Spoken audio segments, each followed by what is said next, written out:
Vamos a seguir con la mañana, después de haber hecho el pequeño descanso este. Bueno, estamos muy contentos de poder contar para esta jornada con Isabel. Así que lo primero, gracias por acceder a venir. Isabel es doctora en Pedagogía y profesora en la Facultad de Psicología de la UNED. Es una persona referente en el estudio y tratamiento del TDAH, con la publicación de numerosos libros sobre este tema. Ha sido reconocida como miembro de honor de la Federación Española de Asociaciones de Ayuda al TDAH por su compromiso y contribución en este tema. Quería agradeceros que si tenéis luego alguna pregunta la escribáis y ya nos la pasan cuando os la recojan. Y os dejo con Isabel durante este pequeño tramo de hora y media. Venga, muchas gracias.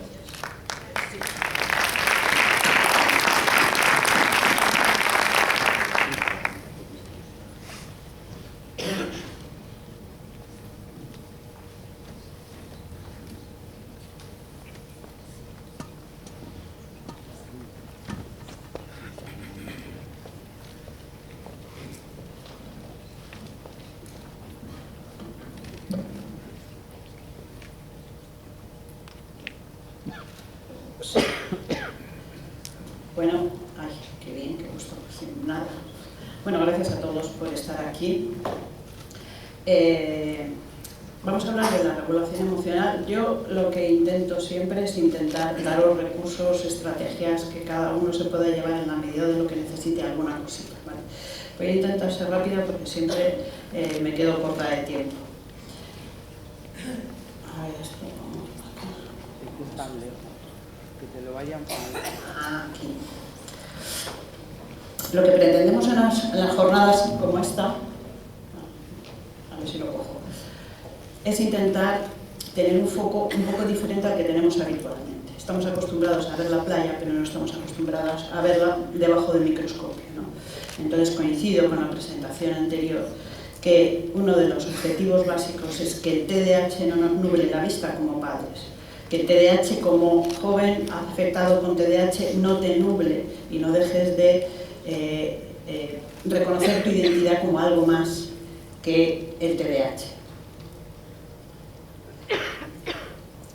El diagnóstico, la intervención, lo que se considera prioritario, los síntomas que se consideran nucleares, los síntomas que se consideran secundarios, dependen de cómo avanza la investigación y cómo se modulan los criterios diagnósticos. Nosotros hablamos ahora de desatención y de hiperactividad e impulsividad. No sé dónde darle a esto es muy gracioso. Tienes que apuntar a... ¿Apuntar a dónde? Al ordenador. Ha sido divertido esto. A ver cuánto tardo yo en olvidarme. Vale. Depende de los criterios. Hace muchos años no se consideraba que hubieran dos bloques, el problema de autorregulación y el problema de inatención. Existían tres: inatención, hiperactividad e impulsividad. No había ningún niño que fuera diagnosticado de TDAH que no tuviera por lo menos 4 síntomas de desatención, 2 de hiperactividad y 2 de impulsividad. Después se habló de subtipos. Hay un subtipo inatento. Luego ahora se dice que no son subtipos, era de cajón.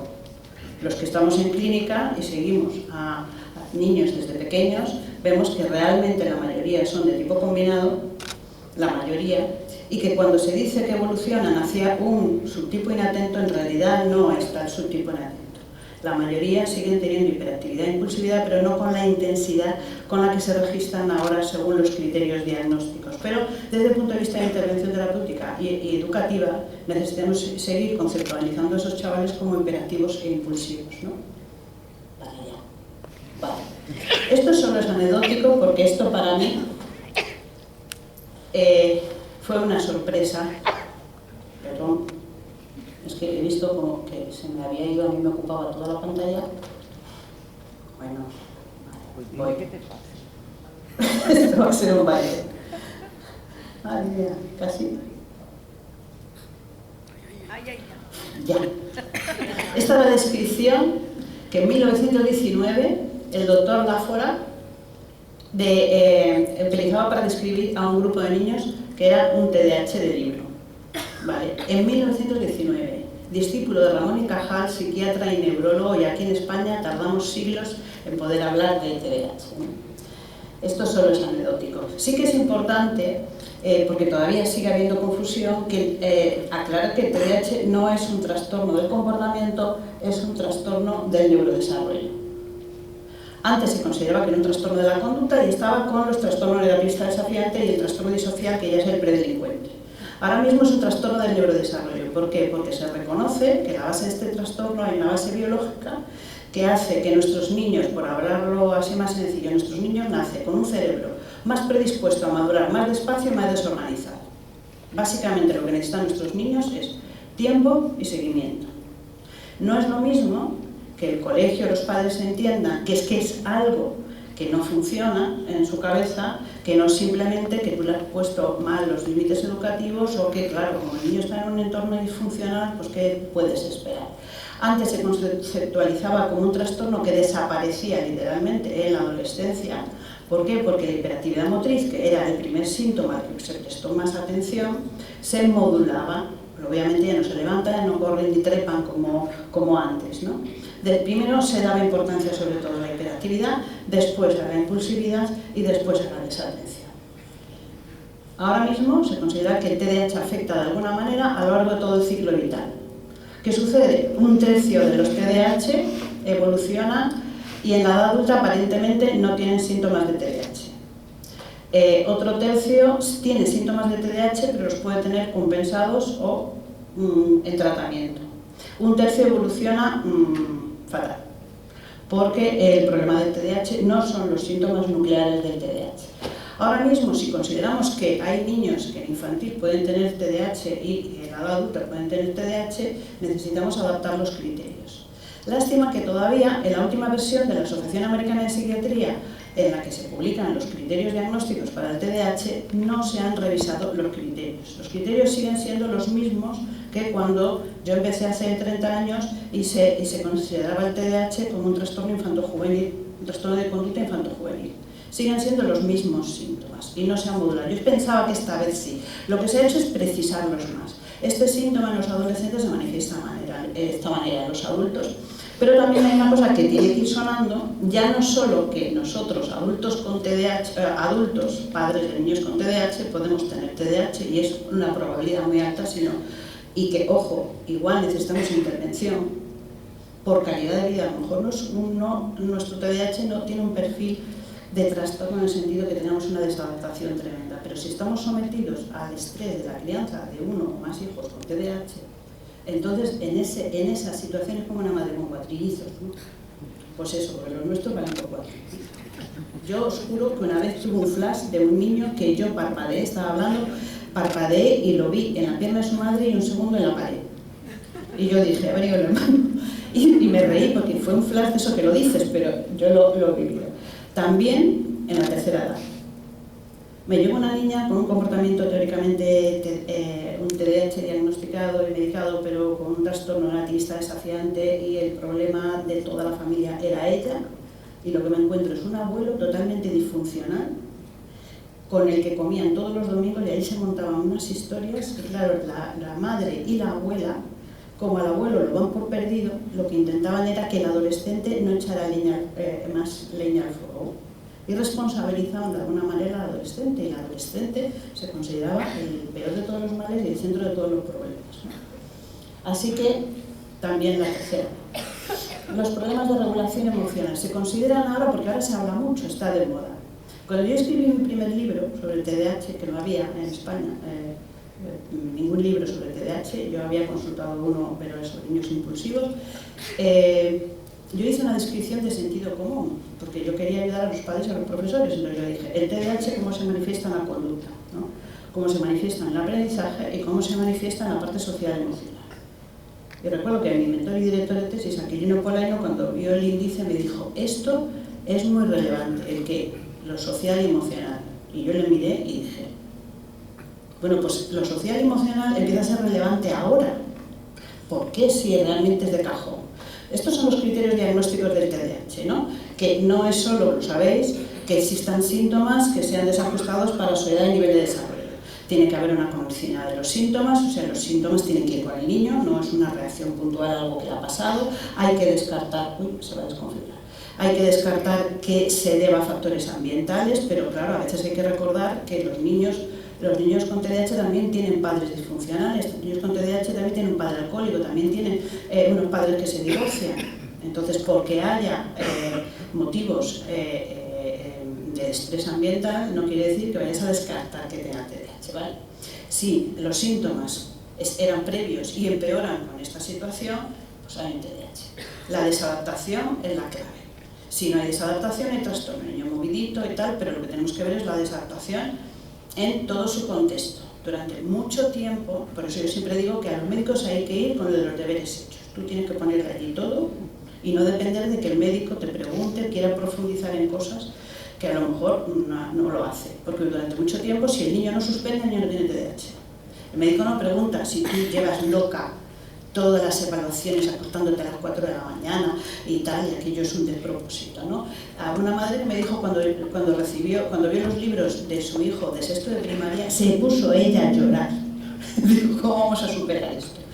Y el diagnóstico diferencial. El TDAH se diagnostica porque los síntomas del cuadro no se explican solo por la presencia de otro trastorno. ¿Vale? Bien, la inatención. Muy rápido. La inatención se reconoce, pero no es déficit de atención, o sea, para explicárselo a los profesores, a los niños, no es un déficit de atención en el sentido de un cacito de atención más pequeño. No, porque entonces los profesores no entienden nada. O sea, el niño no hace nada en toda la mañana. La prueba que te dicen ellos de que este no tiene TDAH, que este no atiende cuando le da la gana, es porque toda la mañana no ha hecho nada y cuando yo le digo, Alfonso, o hace las 2 fichas de lengua o no bajas al patio, las hace. Y yo le digo, claro, tú le dejas a Alfonso las 2 fichas y te vas a tomar un café. Y le dices, cuando las termines, vienes. Dice, no, porque no se me va. Claro, tú te quedas ahí recordándole a Alfonso lo que tiene que hacer, aumentando la motivación. Y con un aumento de motivación el niño se concentra y las termina. ¿Qué hubiera pasado si la profesora se va? Alfonso se irá a la ventana, que ya bajo, esperadme, 3 líneas, que ya jaja, qué tontería. Y luego Alfonso estaría llorando porque ha tocado el timbre, se le ha pasado el tiempo. Son problemas para regular eficazmente la atención a demanda externa. Con automotivación, que a veces la tienen dependiendo de la tarea, pueden concentrarse como cualquier otro niño, pero el desgaste que tiene su cerebro es muchísimo mayor. Hay un ruido de fondo. Esto es importante porque el niño con TDAH, el joven con TDAH, puede tener los dos extremos. Estar muy distraído, todo el mundo entiende que tiene TDAH, pero también hiperenfocado. Modo hiperfocus. Cuando está hiperenfocado, lo que pasa es que ya puede caer una bomba que no se entera. Y es real, no se entera. Entonces, el problema es la falta de flexibilidad para adaptar eficazmente la atención. La hiperactividad y la impulsividad no es el niño nervioso. Aclaración, no es el niño nervioso en el sentido de el niño nervioso ansioso que lo mandas a correr al patio, se desfoca y ya está. Es un sistema nervioso muy sensible que se dispara con mucha facilidad, se activa, sobreactiva con mucha facilidad y le cuesta bajar. Entonces, eso de tienes un niño hiperactivo, apúntalo a todo, a todas las extraescolares, a todo el niño le pasas de vueltas y luego no hay que no meter en la cama. Porque cuando están jugando al fútbol, todos están en el oe, oe, oe, suena el timbre para volver a clase, que no suele ser música relajante, pero somos muy modernos, entonces tenemos que meter una música cañera o una sirena de esas de vamos a las trincheras, ¿no? Entonces, todo eso sobreactiva más. Todos los niños, según su edad, van bajando el nivel de activación según se ponen a la cola y el hiperactivo sigue oe, oe, en la cola, empujando, cuando entra en clase habla a gritos porque le cuesta bajar. Problema de autorregulación. ¿Qué sucede? Que la Asociación Americana de Psiquiatría contempla los problemas de regulación en el comportamiento y en el pensamiento, en la cognición, la impulsividad cognitiva, en los síntomas que hay ahí. Pero, ¿qué pasa? Afecta el funcionamiento ejecutivo, lógicamente, planificar 0, ¿vale? En función de la edad. Pero cuando tú coges los síntomas de hiperactividad e impulsividad, aquí no hay síntomas que hagan referencia a problemas de regulación emocional. Porque la impulsividad seguimos midiéndola, señores, con 3 síntomas. Que el niño le cuesta guardar turno, que el niño responde precipitadamente a las preguntas, impulsividad cognitiva, y que el niño se entromete en las actividades de los demás. ¿Estos 3 síntomas van a medir la impulsividad de un adolescente? ¿De una persona adulta? Pues poco. Por lo tanto, no se registra la impulsividad real que tienen los niños. Lo que hay a la derecha son algunas aclaraciones del DSM-5, del Manual de Diagnóstico de los Trastornos Mentales, que es el manual que publica la Asociación Americana de Psiquiatría, en la que sí que hay alguna alusión al deseo de recompensas inmediatas, dificultades para demorar la gratificación. Todos los niños tienen estas dificultades, pero el nuestro más. ¿Qué sucede?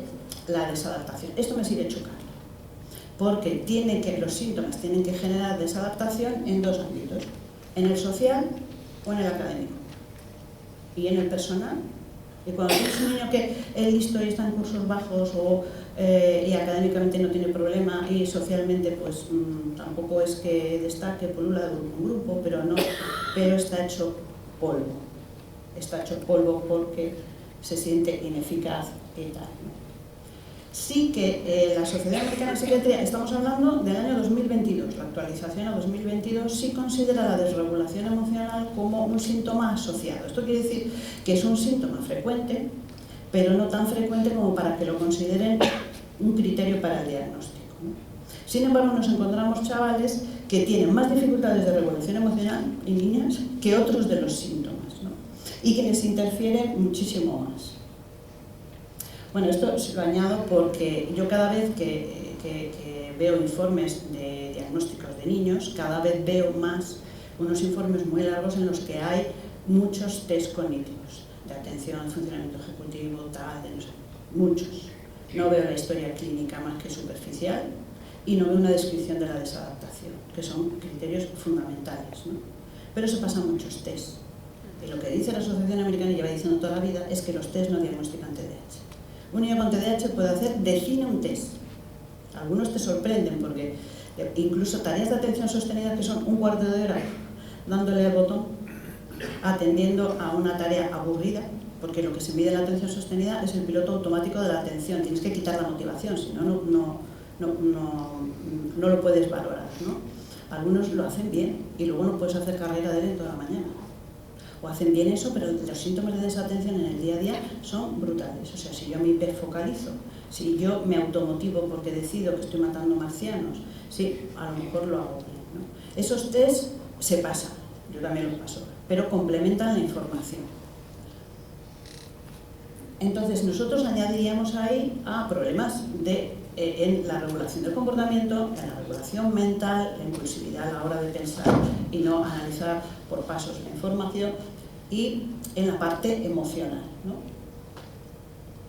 ¿Qué es la desregulación emocional?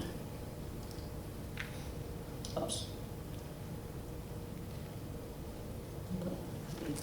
Ya. También ha recibido muchos nombres: la habilidad emocional, reactividad emocional o afectiva, impulsividad emocional, inestabilidad emocional, lo que queráis, ¿no? Imaginemos una situación: el niño va y suspende un examen y esto produce una emoción de catástrofe. El otro día me decía un chico de tercero de la ESO: me pasa eso. Eso que has dicho a mí me pasa. El otro día, un examen de física. Hice el examen de física y me salió el examen, dice, para un 8 seguro, un 9 no sé, porque había una pregunta que no. Entonces, el profesor nos dijo que los autoevaluáramos. Yo ya sufría. Y yo pensé, me voy a poner un 9 para que el profesor vea que quiero sacar buena nota. ¿Qué nota creéis que saco? 3,5. Que no llevo ni al 4. Desesperado. Pero lo que él me decía, lo peor de todo no es esto. Lo peor de todo es que el profesor pensó que no había estudiado. Eso es lo que más duele. Estamos hablando de gestión emocional. Yo tenía uno de 17 años y medio que había repetido cuarto de la ESO. Era un pedazo de pan, buenazo, maduro, dependiente, emocional, que se la tenía jurada a su profesora de inglés, pero voy a hacer lo que dice mi padre poco adolescente. Lo que dice mi padre porque tiene razón. Cuando ya termine el curso, la profesora, para no fastidiarlo, porque ahora la profesora tiene la sartén por el mango, ¿en dónde le voy a decir 2 palabritas? Y yo dije, pero ¿qué te ha hecho la de inglés? ¿Qué le había hecho la de inglés? Que la de inglés, él hacía los deberes y la saltaba y no, según él, no le pedía a él que los dijera. Era un desastre. O sea, tenía una dislexia con algún pino en inglés. Yo creo que si la profesora no se los pedía era para que él no hiciera un papelón. eso le ofendía tanto que la tenía crucificada. Entonces, ¿qué pasa con los TDAH? No solo es que fracasen más que otros niños, que es real, porque se les olvida una pregunta, porque suman mal, porque dicen que hay que sumar y se ponen a restar. No es solo eso, es que por la inmadurez ejecutiva que tiene, el cerebro no termina de madurar hasta los 20, ahora hablan de los 25 años.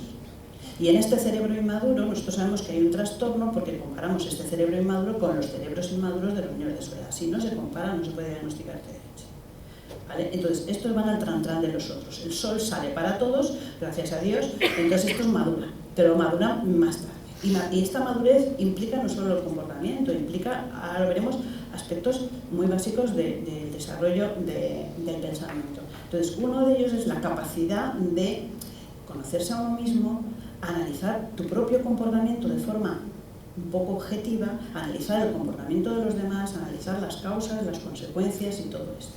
¿Qué sucede? Pues el pan nuestro de cada día que lo habéis visto en casa. El niño estudiando con la profesora particular, ¿no? Está estudiando un examen, sales, el chaval y te dice, mamá, pa' un 8. Fantástico, lo llevo. Sale la profesora particular sudando 4 horas pegándose con él allí. Y tú le dices, una Coca-Cola, hija. Y ella te dice, pa' un 6 es justico. ¿Y qué pasa? Que el 6 no cae tampoco.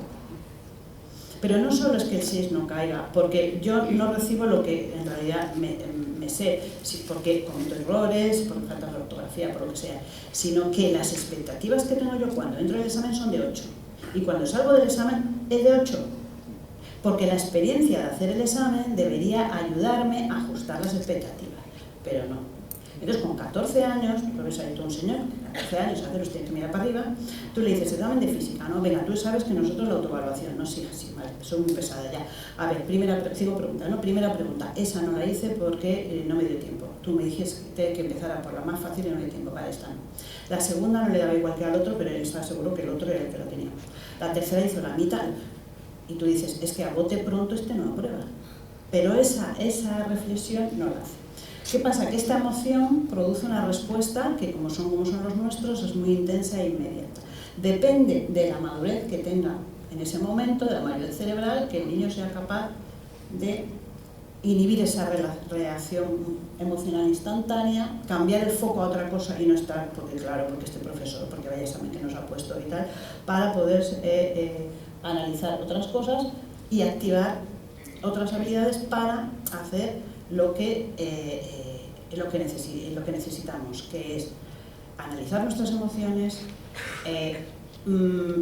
enfocarlas, reenfocarlas, evaluar, reenfocarlas y dar una respuesta más adaptativa para nuestras propias metas.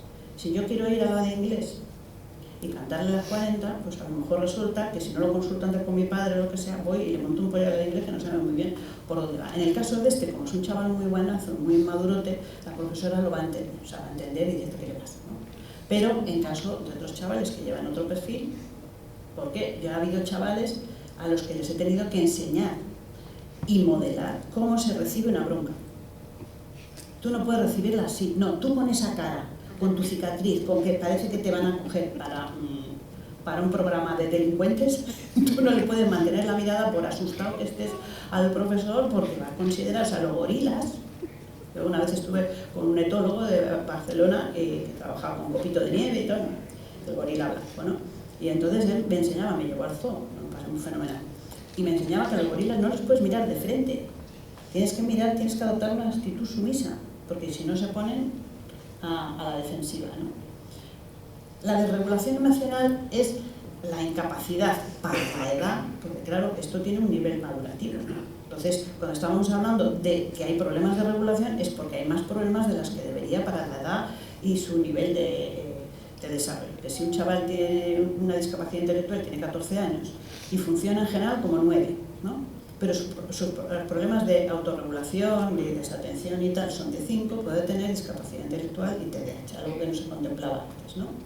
Dificultades para monitorear, para darme cuenta de cómo me estoy sintiendo, en qué medida estoy sintiendo cosas desproporcionadas o no, evaluarlo, modificarlo para conseguir mis propias metas, no las del profesor, las mías, ¿no? Y el cerebro de los niños con TDAH funciona con retardo. tarda mucho más en madurar, aunque en este estudio pues, se dice que al principio tarda más y luego hay una aceleración, pero por eso yo lo que digo, nuestros niños necesitan más tiempo, más estimulación y más acompañamiento. Y yo parece que tengo la obsesión de que todos los TDAH repitan, pero no es así. Si estuviera en mi mano, el Ministerio de Educación, los varones, todos los varones entraban al cole un año después que las niñas, porque son más inmaduros. Y hacía una criba en infantil, y a primero de primaria, enseñanza obligatoria, no pasaban aquellos que tuvieran algún tufillo a retardo madurativo del tipo que sea. Teóricamente se contempla, pero teóricamente, ¿no? Porque yo tengo una amiga que tiene un niño sordo profundo, que no escuchó el primer sonido hasta los 17 meses, el primer sonido que nuestros hijos oyen intrauterinamente. Yo vi el despertar de su hija, la segunda también tuvo el mismo tipo de sordera, pero esta la operaron a los 6-7 meses, le pusieron implantes. Y hasta los 6-7 meses era como un bebé de 2-3 meses, y luego floreció, o sea, lo que hace el cerebro cuando se estimula. Pues este chaval que estaba aprendiendo a oír a los 17 meses, cuando tenía 3 años tenía que entrar en primero infantil, todavía está aprendiendo logopedia, porque esto no es que yo te enchufo aquí los implantes cocleares y ya el niño tiene que aprender a entender esos sonidos, tiene que aprender a hablar. Entonces la madre pidió que no entrara en primero infantil, se quedara un año más en la guardería, porque la guardería era más pequeña, tenía menos ruido y él estaba aprendiendo a hablar. Y le dijeron, sí, pero como el año que viene, de 4 años, tendrá que entrar directamente en segundo infantil. Si a un niño sordo profundo, en estas condiciones, no se da por hecho que tiene que entrar más tarde, pues otros tipos no se plantean.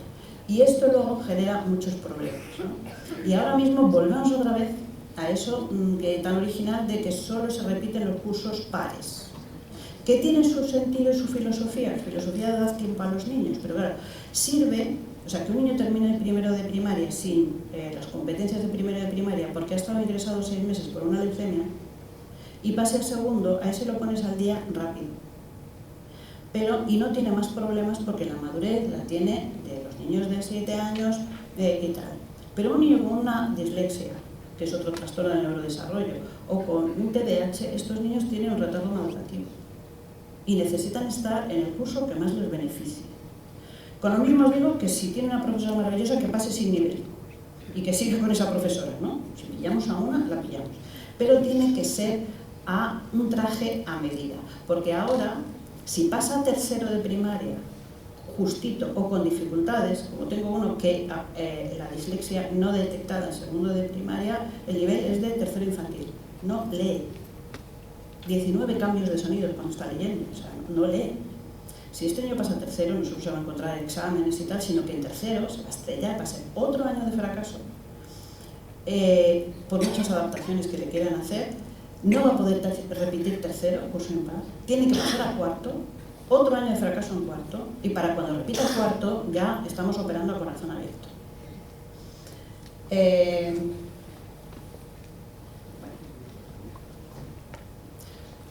El horno tradicional. Hay gente que se enfada como el horno tradicional, despacito. Nunca se pone de mal humor, nunca te dice, eso sí, como se enfade contigo un día, hasta 3 meses sin hablarte. Los nuestros son en microondas, de 0 a 100 en 5 segundos. Se calientan como vamos. Lo que estaba diciendo antes, Javi, que hay que saber cómo le dices para que no se te suba tan rápido, ¿no? Pero por suerte, por desgracia, según el momento, son como fuegos artificiales. La bomba atómica. Y luego, y cuando digas tú, estás con la cara hasta aquí, él viene que ya se ha reciclado. Yo siempre cuento a la madre esta que me decía desesperada, ¿sabes? Es que yo tengo muy poca paciencia. Y yo dije, pues, poca paciencia. Tiene un chaval de 12 años, lo llama, y me cuenta una historia, lo llama a cenar 20 veces, y el otro no viene, como si oyera llover allí, el otro en Superfocus allí, ¿no? Lo va a buscar, se lo lleva de la oreja a la ducha, lo mete en la ducha discutiendo, el otro llega a la ducha, el vida maravilloso, lo que hace el agua caliente, que relax, deja todo empantanado, pero sale relajado, y llega a la cocina y dice, joa, ¿croquetas otra vez? ¡Oh! Pues te voy a comer las croquetas porque no sé, ¡oh, es que siempre me estás chillando! Entonces la madre me lo contaba y decía, y por la noche la madre, claro, si es que me pasado, si es que encima, claro, porque él tenía 12 años, luego tenía 2 hermanas que crecían sin TDAH, como las flores del campo autónomas, se gestionaban solas, pues, y la madre loca con esto. Entonces ella me decía, es que tengo poca paciencia, espera que te lo pinto. Ven a cenar, que te llamo a cenar, que cenas, que no sé qué. Yo iba poniendo círculos más grandes y tal, hasta que, digo, tu hijo, primero que la mitad no lo ha oído, si es que lo ha oído. Y luego, que además está acostumbrado a que tus llamadas no son reales, porque si tú estuvieras desde la primera esperando que viniera a cenar, a la cuarta vas a por él. Pero en realidad tú te has acomodado. Ellos oyen como si oyeran llover y nosotros nos acomodamos. Y antes les llamábamos cuando estábamos poniendo los macarrones en la mesa, ya empezamos a llamarles cuando estamos echando los macarrones para que vayan oyendo. Entonces eso es una disfunción. Y si fuéramos 2 canarios, ¿no? Con ese temple, ¿no? En casa somos de 8 llamadas. No pasa nada. El problema es que esto nos impide, como entramos en zona roja, esto nos impide hacer una cosa fundamental en el control de conducta y la regulación de emociones, que es borrón y cuenta nueva. Si yo te llamaba y me he enfadado porque tú no venías a cenar, las croquetas son otra historia. No puedo enlazar con las croquetas. Pero claro, eso solo podemos hacer si no entramos nosotros en zona roja. Si nosotros entramos en zona roja, ¿de qué nos quejamos la mayoría de las historias de nuestras madres? Que cuando se enfadaban con nosotros sacaban todas las faltas del mes pasado, ¿no? Pues eso es mamá en zona roja. ¿Qué sucede? Que nosotros les tenemos que enseñar a gestionar y a reconocer emociones diciendo, ahora yo no estoy para escucharte. Un chaval muy buenazo mete las llaves en el coche de su tía en el chalet porque quería oír música, teóricamente, arranca el coche hace así, no hizo más. El coche hace así y se le rompe un faro contra el pino. Bueno, se monta allí un Cristo, porque además no era un chaval que hiciera cosas de estas, ¿no? El chaval llorando, el coche es su madrina, la que adora, sí, todo el dinero de mi cumpleaños para la reparación del coche. Sí, a las 2 horas me dice la madre, pues no viene a las 2 horas y me dice que si eso que habíamos hablado la semana pasada de si me iba a subir la paga. Y claro, y dices, y claro, cuando tú le dices, pero tú me vienes a hablar esto después de lo del coche, ay, el coche de mi tía, es verdad, ¿no? Pero estamos en otro momento emocional, ¿no? Claro, ¿qué sucede? Después de pim pam pum fuego, aparece el arrepentimiento, la sensación de falta de control que tengo, siempre me meto en follones y la culpa. Y las explosiones pueden ser hacia afuera, que coincido con Javier, que es mejor que sean hacia afuera, las ves. No hay autolesiones, no hay pensamientos de muerte, tú ves lo que hay. Por suerte, la mayor parte de nuestros niños son como transparentes. Tú le ves venir y dices, uy. Una vez estaba yo con una madre, no sé si la niña tenía TDAH. Una madre, también con una niña adoptada de China, yo tengo 2, estábamos las 2 y el colegio era muy alto y tenía una escalera de emergencia y bajaban por ahí. Y según salen a la plataforma, 4 pisos, en la escalera de emergencia me dice, ojos de tormenta, algo ha pasado. Y yo miro y me dice, ¿la tuya le pone ojos de tormenta? Digo, pues no sé. Dice, es que yo lo he visto más niñas chinas. Claro, el problema es los niños chinos no como los demás, ¿no? Lo que pasa es que al tener los ojos así, los ojos de tormenta todavía son una línea, ¿no? Por lo visto. Pues la desregulación. Yo siempre digo, los niños con TDAH se enfadan por las mismas cosas y se componen contentos por las mismas cosas que los demás. Pero tienen un rango de respuesta mucho más amplio. Puesto a estar contento, se entera todo el barrio. Puesto a estar enfadado, se entera todo el barrio. Normalmente nos fijamos más en esta parte, porque es la que nos da más guerra, ¿no? Lo de que te van a oír los vecinos, ¿no? ¿Qué tal? Pero la otra parte también. Yo tengo 4 sobrinos, los 3 pequeños diagnosticados de TDAH, ahora la mayor, que es una niña que siempre ha estudiado muchísimo, ella me dice que ella siempre estaba estudiando y estudia muchísimo, pero una niña de sobresalientes, de bachillerato de excelencia, de no sé qué número sacó en el MID, de medicina, que ahora la nombran junto, pues esta es la que se salvaba del TDAH, y viene hace poco y me dice que quiere que le haga una exploración, porque en la rotación de medicina pues hay una psiquiatra experta en TDAH que ha visto cómo ella funciona y le ha dicho, creo que tú puedes tener un TDAH compensado.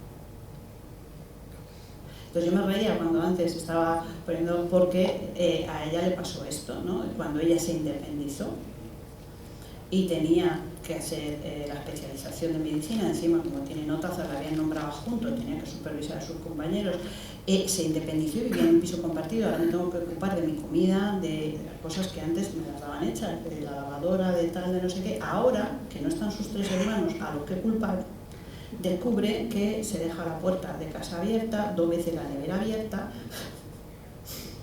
Antes, claro, si te dejas la nevera abierta nos reíamos, digo, pues, cualquiera de tus hermanos, claro, ella no tenía ni pipa, ¿no? En realidad, prácticamente la mayoría de los chavales y chicos con TDAH tienen problemas de regulación emocional. Afecta un 60% en nuestras clínicas, 10 veces más que en la población normotípica. Yo creo que afecta más. Lo que pasa es que depende de lo que tú consideres desregulación, ¿no?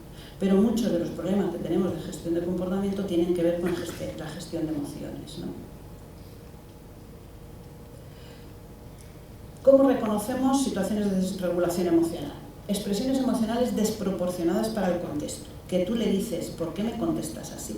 Es algo que pasa mucho con los adolescentes, porque como el cerebro no termina de madurar y madura de atrás hacia adelante, y aquí es donde, señores, está el control, que tú miras para arriba y le dices, al de arriba, vaya diseño me has hecho. Claro, o sea, el centro de placer aquí y el control aquí. ¿Cómo va a funcionar un adolescente, ¿no? Pues expresiones emocionales desproporcionadas, cambios de humor, atención focalizada en lo emocional. Es que me ha dicho, es que me ha dicho. Yo recuerdo a una madre que dice, se lo voy a poner por escrito y se lo voy a firmar. Y me dice, ¿sabes que lo voy a hacer de verdad? Tu madre, aquí presente, con DNI, no sé qué, no sé cuánto, que te parió el día, no sé qué, confirma que quedas eximido de la responsabilidad de defender mi honor. Porque cada vez que decía, hijo de puta, él tenía que partirle la cara a alguien. Y la madre le dice, que no, que quedas eximido de, te lo prohíbo. Baja tolerancia a la frustración, irritabilidad. A algunos, incluso, hay un cuestionario emocional en el que se le dice al niño cómo te sientes en este momento, enfadado, muy enfadado, ganas de dar patadas, no sé qué. Ira en el momento actual y luego ira como rasgo de personalidad. Normalmente me enfado mucho o tal. Hay niños que tienen una percepción de falta de control de la ira que no es ajustada a la percepción que tienen los padres y los profesores. Una percepción de desregulación muchísimo mayor, más interna, miedo a perder los papeles y mayor de la que hay. Claro, no afecta a todos por igual porque no podemos perder de vista, como pasa en la mayoría de los trastornos del neurodesarrollo, pero en este más, porque, por ejemplo, en un niño con espectro del autismo, la influencia de variables ambientales para mejorar el trastorno es menor que en el TDAH. En el TDAH pesa más, gracias a Dios, tenemos más papel en que esto se gestione mejor, ¿no? Y esto hace que la desadaptación sea muy diferente en niños. Incluso hay niños que tú tienes la impresión orgánica de tener un trastorno orgánico menos afectado, pero tienen problemas de comportamiento y de subjetividad muy grande, y otros que pasa al revés. ¿Por qué? Un ejemplo. Niño de 6 años que tiene TDAH. ¿Qué pasa si encima es de los pequeños de la clase? Estamos hablando de una inmadurez que a veces se describe de 2-3 años en todas aquellas habilidades que tienen que ver sobre todo más con el control forense. Yo durante toda la vida les decía antes de que realmente hubiera investigaciones que constataran esto, yo le decía a los padres, un truco para adaptar las expectativas a tu hijo. Tiene 8 años, piensa en él como si tuviera 5. Para todo lo que tiene que ver, rutina, planificación, organización, gestión de las emociones, como si tuviera 5. Te va a ayudar mucho, porque si tú piensas en tu hijo como un niño de 8 años y le dices que recoja el cuarto, tú esperas que a la media hora se note algo. Pero si tú piensas que tiene 5, de hecho ya no le dejas media hora. Vas a ver qué hace. A los 10 minutos vas a entender que se haya puesto a jugar con el tercer juguete y entenderás que a lo mejor te tienes que quedar ahí mientras le acompañas a que termine de recoger. ¿Qué pasa si ha nacido prematuro? Porque puede tener TDAH y además otras cositas, ¿no? Y aquí aprovecho para que corráis la voz que desde hace tiempo los niños prematuros tienen derecho a escolarizarse en el año que debían de haber nacido. O sea, que si tenía que haber nacido en febrero, pobrecito, nació en diciembre, no le vas a poner encima con un grupo de niños mayor, teniendo más riesgo. Pues eso, señores, no se hace. Yo evalué a 2 niñas adoptadas de Colombia con una historia así que me tuve que leer, de problemas de familiares y tal. Una la quería meter en tercero de primaria porque le correspondía y la otra en quinto. Pero si tú sabes que el nivel académico en Colombia, porque lo sabes, es es un poco más bajo que en España, ¿no? Por cómo les enseñan en los cursos. Y encima tiene todo este lastre emocional, está cambiando de país, de familia, de todo. Que habla español, pero no es el mismo español. Y la vas a poner, ponlo ya directamente. No, es la pongo en el curso por edad cronológica, ya si eso, ¿qué hace? ¿La bajas? Ahora la cambias. Es un poco despropósito, ¿no? Si ha sido adoptado, otro. Si además tú ya estás viendo que es verdad que tú no puedes diagnosticar una dislexia o un trastorno específico del aprendizaje hasta que te asegures de que el niño ha sido enseñado con un buen método y ha practicado suficiente. Porque hay una dificultad de aprendizaje cuando tú ves una resistencia al avance y a la automatización de esos procesos de lectura básicos. Pero muchas veces cuando empiezan a leer tú ya empiezas a ver la resistencia que hay. Y no tienes que esperar a que esté en tercero de primaria para poner la etiqueta de disléxico y empezar a trabajar con él, ¿no? Tienes que empezar antes, ¿no? Y si encima no cuenta con apoyo familiar, este TDAH no va a evolucionar como otro, ¿no? Así que, ¿qué queréis que os digo? Que se parecen como un huevo a una castaña. Exactamente. Ahora vosotros decidís si el mío es más huevo o más castaña. Si es adolescente, pues parece que la castaña le pega más, ¿no? Ahí en la cueva metido y a la defensiva, ¿no? Con la edad se supone que el sol sale para todos y disminuyen los síntomas de TDAH, ¿no? El niño mejora, cada vez se concentra mejor. Lo que pasa es que a veces no se nota tanto porque como los demás van por delante, como además cada vez le exigen más, pues, pero los síntomas mejoran con la edad. Pero la desadaptación, he puesto, puede aumentar con el tiempo, porque lo ponía como una afirmación categórica. Pero luego dije, hombre, a ver, tampoco, ¿no? Pero sí que es verdad que la desadaptación no evoluciona igual. Aquí es lo que tenemos que cuidar. De hecho, la diferencia entre el diagnóstico de adultos con TDAH y el diagnóstico de niños es que en el diagnóstico de los niños pesa más la intensidad de los síntomas. En los adultos, no. En los adultos se considera trastorno el peso que tenga la desadaptación, porque tú puedes ser una moto. Tú puedes, pero si tú estás regulado porque has elegido una profesión para la que ser una moto, hablar mucho, viajar muchísimo o lo que sea y tenerte todo el día en actividad, funciona, y además porque compensas con otras cosas, porque tienes habilidades para esto y tal, pues la desadaptación está controlada. En la mayoría de los adultos la desadaptación se dice, el TDAH es como el Guadiana, ¿no? Que aparece y desaparece, ¿no? Puede darse eso. O sea, yo lo tengo controlado. Soy médico de prestigio y tal, se jubila la secretaria que lleva conmigo 30 años y entro en un caos.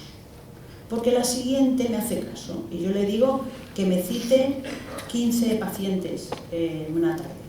Y la otra sabe que diga misa. Yo le cito 8, que luego ya me lo conozco yo. Este se enrolla, me ha tomado un café y luego tengo yo aquí en la sala de espera. O he sido padre y he sido padre de gemelos y de repente mi vida entra en un caos, ¿no? Además, porque por el camino pueden aparecer otros trastornos. Se llaman trastornos comórbidos cuando hay un trastorno y aparece otro. A veces pueden tener relación. O sea, el niño que tiene TDAH y de repente en la adolescencia hace un trastorno de ansiedad o depresión. A veces tiene que ver con el lastre que lleva. Otras veces aparece un...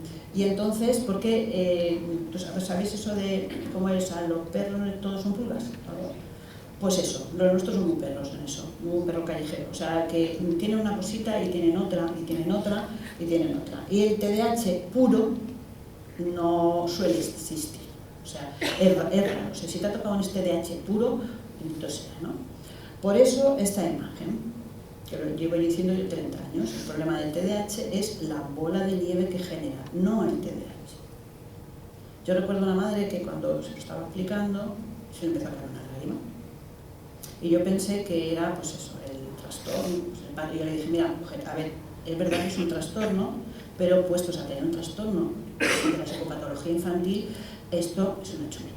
O sea, esto requiere pues, constancia, son hijos muy intensos, pero luego también tiene sus momentos también muy intensos en positivo. Dicen, a ver, esto, ¿sabéis mi sorpresa cuál fue? Que la madre me dijo, no era porque yo le hubiera dicho que ella tenía un trastorno, era porque ella me confesaba, creí que el problema era mío. Las dificultades de regulación emocional se relacionan con persistencia de los síntomas a largo plazo, no son del grupo de los adultos que luego no tengan síntomas, comorbilidad psiquiátrica, en que pues depresión, ansiedad, deterioro social. ¿Qué podemos hacer? Si nosotros tenemos esto, ¿de qué depende que nuestro niño se frene? Por un lado, de la base de todo esto sería lo que se llama la inteligencia emocional. La inteligencia emocional también madura con la edad, porque todo esto se aprende, se desarrolla y tal. Por un lado, la inteligencia emocional tiene una competencia, según Goleman, personal, la capacidad que tú tienes de reconocer tus propias emociones en ti mismo, la capacidad que tienes de autorregularla y luego la capacidad que tienes de automotivar. El otro día estábamos hablando de un niño con una fobia, literalmente, fobia escolar. Tú le pones una letra, es este que está en el segundo de primaria y que no lee. Bueno, pues le ponías una frase de 3 letras y se ponía malísimo. Cuando le pusimos un test de atención selectiva, que era de eso, pues aquí tú ves unos números, pues tienes que hacer el dibujito que corresponde. Pues a la cruz le corresponde esto, pues no eran números, como era de los pequeños eran dibujos, ¿no? Total, que solo porque le dijimos, eso lo hiciste el año pasado porque lo tenía en un informe y te salió bien. Ah, bueno, vale, entonces me pongo. Curiosamente, en esa tarea que él decidió que podía tolerar emocionalmente, él se automotivaba. Venga, apura, que puedes, que lo tienes que hacer. Ostras, con todo la disfunción, tiene síntomas de depresión, de ansiedad, de todo, está el pobre hecho una piltrafilla, pues tiene una cosa muy buena que yo me apunto, porque cuando evalúas a un niño no tienes que coger solo los puntos negros, tienes que coger lo otro, porque tú luego le tienes que decir cómo hizo las pruebas. Lo primero que tienes que decirles es, mira, chapó, porque yo he visto niños que no saben hacer eso tan fantástico que sabes hacer tú, que es automotivarse, ¿no? Y más en estos, ¿no? Y luego todo esto aplicado a los demás, reconocimiento de los demás, a las emociones en los demás, empatía y a las habilidades sociales, ¿no? Entonces por ahí tenemos que ir. Entonces, ¿qué tenemos que hacer? Claro, dependen de la edad que tengamos de los niños y depende también si hay cosas que las podemos hacer nosotros, cosas que las tiene que hacer con un especialista, trabajar la conciencia de las propias emociones, conocer estrategias para regular la conducta, y esto supone, pues, ser capaz de monitorizar, de ser consciente de cómo cambia mi estado emocional, de evaluarlo, de modificar la respuesta a un cambio y hacerlo con los demás. Y ahí estamos nosotros. Tenemos que ser conscientes que esto es un proceso. Esto no es como a veces decían en el tema académico algunos padres que están todo el día sentados con los niños haciendo los deberes y un día se enfadan porque dicen que ya tienes 12 años y tienes que aprender a hacerlos solo. ¡Hala, te dejo solo! ¿No? Esto no es así, es un progresivo. No puede ser que yo me creo porque el niño me lo ha jurado, me ha dicho, o sea, que los nuestros somos de los de puedo prometer y prometo, pero convencidos. Es que ellos están convencidos, pero tú sabes que no. Entonces dices, es que a ver, es el tercer año que te dice, déjame solo, confía en mí, que yo, y le deja la primera evaluación, toda la evaluación, para confiar en él. Digo, pero si en 2 semanas demuestra que no. Entonces suspende toda la evaluación, luego tú te tienes que poner, luego entre junio y entonces era septiembre, pues recupera, pero esto empezamos. Y esto supone que nosotros, que el proceso empieza porque nosotros modelamos. Modelar es hacer de modelo. El problema es cuando tú no lo tienes muy claro, tu gestión emocional es un desastre, ¿no? Porque el niño a alguien se tiene que parecer, ¿no? Y también ha dado cosas tuyas muy buenas, pero eso, pues, luego tú le guías a él y le dices, espejo, lo que estás sintiendo es esto, estás muy enfadado, ahora no puedes hablar. Y después, hasta que él se autorregula, ¿no? Me acuerdo una vez un padre que cuando estábamos trabajando esto me dice que estaba en la cocina, los niños estaban cenando, y entonces le dice que a la madre que estaba contando que uno de su oficina, bueno, se debió de montar una, dice, cuando de repente dice, y entonces me sentó tan mal que me fui a su despacho y de repente ve a su hijo mirándome, ¿no? Niño de 6 años. Y entonces este se queda así y dice, y entonces que padre cambia el discurso, porque yo le decía, si tú eres temperamental, tú puedes dar modelos de así no se puede gestionar, me he equivocado, ¿no? De hecho, cuando se ponen vídeos para ver si los niños aprenden de modelos de otros niños, se sabe que aprenden más de modelos de otros niños, pero imitan más los modelos que se equivocan y lo arreglan que los modelos perfectos, ¿no? Entonces el padre dijo, y entonces como vino a decir que como sentía tanta ira que se había ido al baño para no sé qué, no sé cuántos, dice, al cabo de una semana me veo al otro con la puerta del baño abierta, a oscuras, sentado en la taza del váter. Pero no haciendo pis, sentado. ¿Qué haces ahí? Que se había cabrado con su hermana, entonces estaba haciendo lo que había hecho su padre para no partirle la cara a su hermana que queda. Vale. Trabajamos la conciencia emocional. La conciencia emocional no nace solo, tenemos muy programados, eso es verdad, pero un niño tarda en reconocerse en el espejo casi 2 años, en saber qué es él, y se sabe porque le pintas la nariz de rojo, y si él hace así es que se está reconociendo, si lo hace así es que el niño está pensando. Esto se pensaba que los monos no sabían hacerlo. Ahora ya parece ser que si a los monos les enseñas, claro, les das el cursillo de que es un espejo, entonces los monos utilizan el espejo. O sea que también, ¿no? Y esto de reconocer emociones, los rostros, parece que es fácil, ¿no? Pero, ¿qué siente este muchacho? Esto se llama microexpresiones, que son esas cosas que nosotros tenemos pues, de forma casi innata,